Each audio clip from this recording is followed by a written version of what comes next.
Hello students, this is regarding chapter number 3, tissue, plant tissue and animal tissue. The first thing to note over here, the tissue, the word actually means it's a group of similar cells with a specific function. So similar type of cells combine to form a tissue which is having a specific function. Okay, now this tissue, we have many examples over here. Tissue in animal cells might be a muscle tissue, epithelial tissue, neural tissue. Okay, so many other examples are there. Same way in plant also we have xylem, phloem, then epidermal tissue, parenchyma tissue, and so many other tissues are there. Now this tissue is actually having a major role to constitutes the organ. That system or that level of organization, I'll tell you. Focus here. The cells combine to form tissue. The tissue of the same type with a specific function combine to form organ. Now this organ, different types of organs together forms an organ system, and all organ system together, it's a part of organism.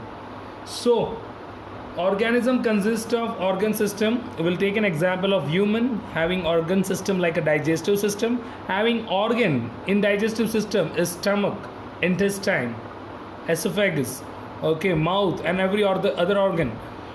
That all organs are made up of a specific type of tissue, and those all tissues are actually made up of cells.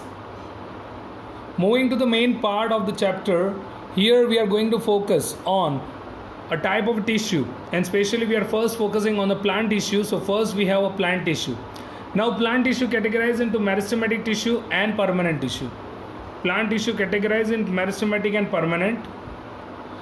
Now meristematic tissue, the first one, you know, this tissue itself recognized with a major characteristic what it has, that is active cell division. Yeah, it is almost involving in continuous cell division. Now this meristematic tissue are actually found at different places, like a tip of a root. This is a root system. In a tip of a root or at the top of the shoot, you can easily find this meristematic tissue. Other than that, you can find it on the branches, at the end of the branches also, tip of a branch also. That is the location for meristematic tissue. More than that, even in the trunk of a tree, in a trunk of a tree, after a bark layer, below the bark layer, when a tissue are located, that which is actually a type of meristematic tissue. So this all tissue are majorly involved in the growing of the specific part of the plant wherever they are. Here are the major characteristic of the meristematic tissue. You know, all the cells are quite small. You can check a bunch of cells here also, it's given. All cells are quite small in structure. Okay, other than that, they are usually cubical, thin cell wall, nuclei are large, vacuole is almost absent, no storage specifically. Cells are tightly packed with no intercellular space. The main point I already talked to you, that is actively dividing cells. And the last, these cells are only later on divided into permanent tissue. So the major thing, meristematic tissue, as what I told you the location, based on that they are categorized into apical meristem and cambium meristem.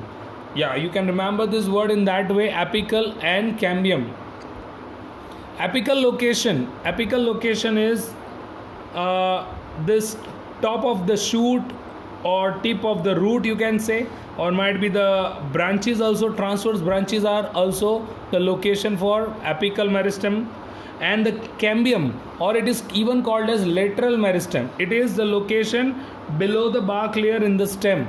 In the woody stem, after the bark layer, the tissue is present, that is a meristematic tissue, specially called as cambium or lateral meristem.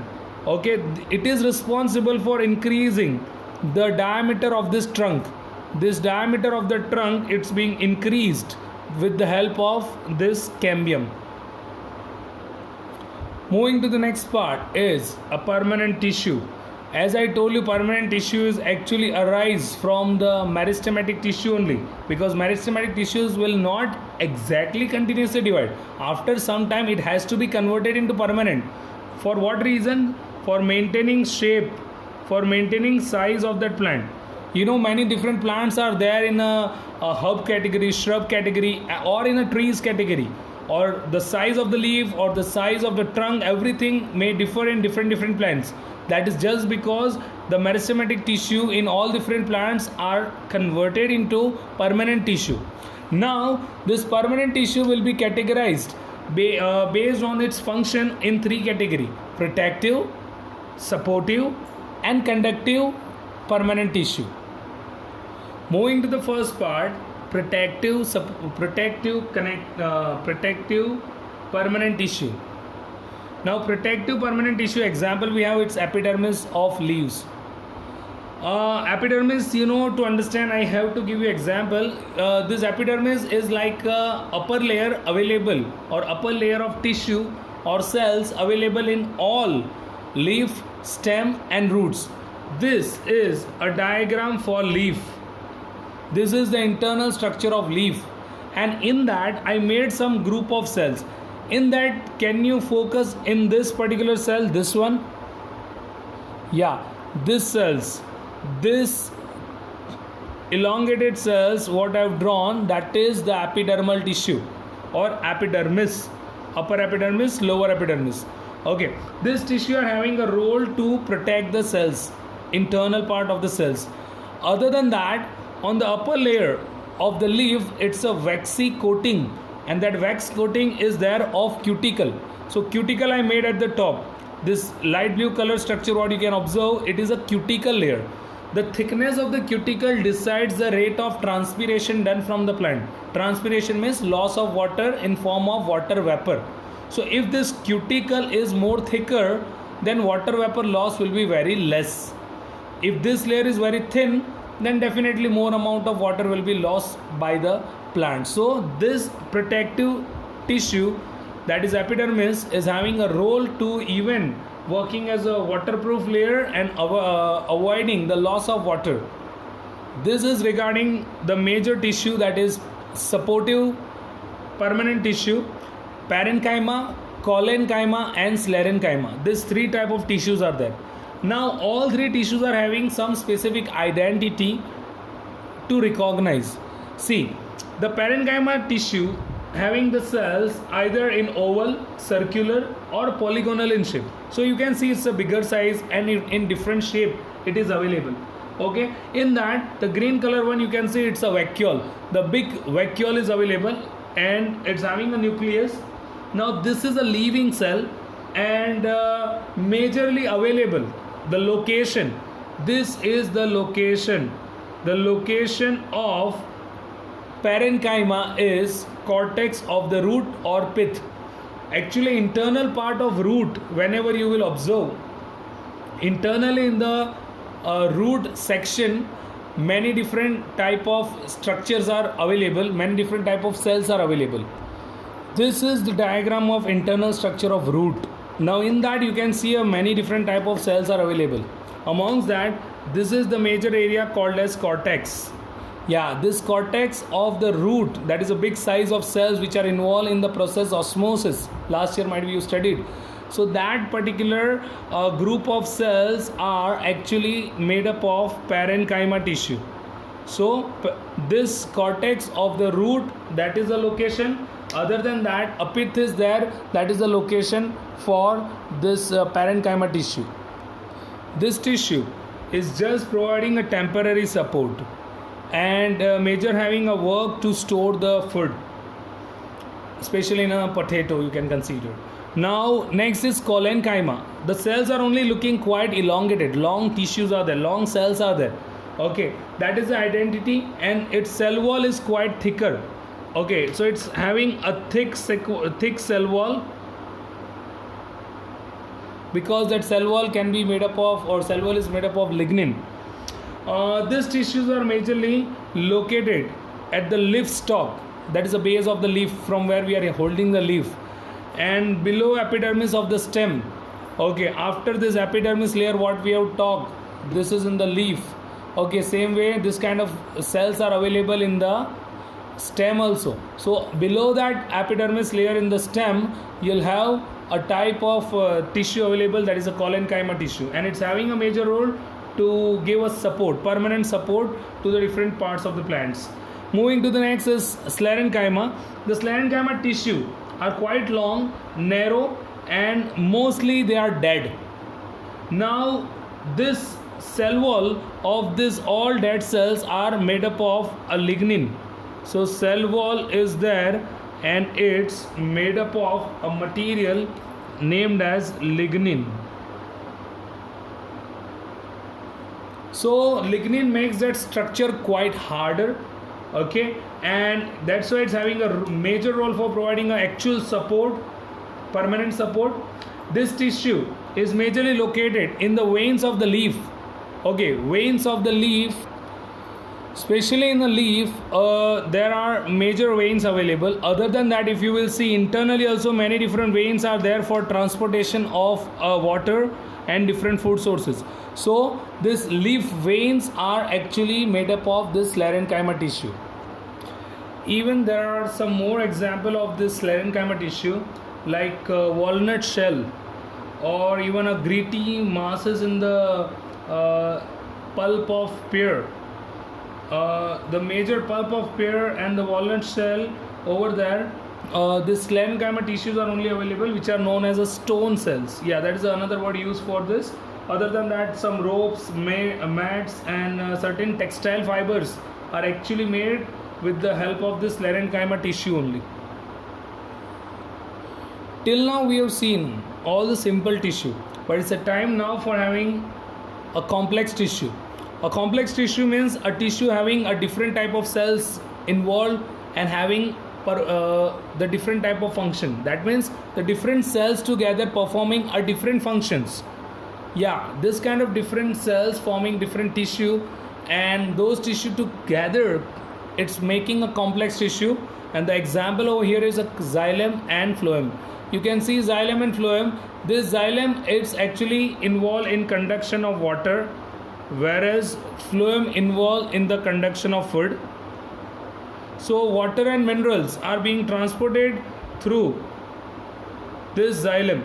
Now xylem is starting, it's actually started in the plant body after the root system, and it continues up to the different parts of the plants, like up to the leaves, in a continuous channel. Now it's having a major role for passing the water in the upward direction. Okay, and even you can see this kind of xylem in some of the woody stem. When you cut that woody stem, you can find a different ring-like structure. This kind of rings are annually formed, and that all rings are actually made up of xylem. And these xylem rings are actually considered, it's actually determining the age of that particular tree. So this xylem tissue is actually a very important complex tissue in the plant for conduction of water. Now it's actually made up of three major elements, that is called as tracheids, xylem vessel or trachea, and the third one is xylem parenchyma. Now this tracheids, the first green color one you can see, the tracheids are available in very different type of shapes that I'll show you. Because these tracheids are actually the one which is involved in giving a support to the actual structure. So these tracheids are actually quite elongated, made up of dead cells. The wall is actually a thick one, that means it's made up of lignin, and it's majorly providing a support. Okay, now these are the different type of tracheids you can see. Okay, some are elongated, some are drum-like and ring-like. Okay, structures are there. These tracheids are totally dead one. Second, you can focus on this particular channel. This is called as xylem vessel. Now this xylem vessel is actually a continuous channel.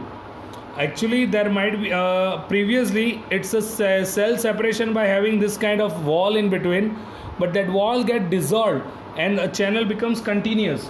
Okay, and that is a major role for having a transportation of water from lower part to the upper part. So they are actually made up of elongated cell, and the cells are quite hard, thick, and also lignified. Okay, consider this is a xylem vessel. If this is a xylem vessel, in between whatever separation is there, that particular separation get dissolved in between, and the whole area becomes continuous. So now this is a continuous channel through which the water is being transported to the upward part. Last is about xylem parenchyma.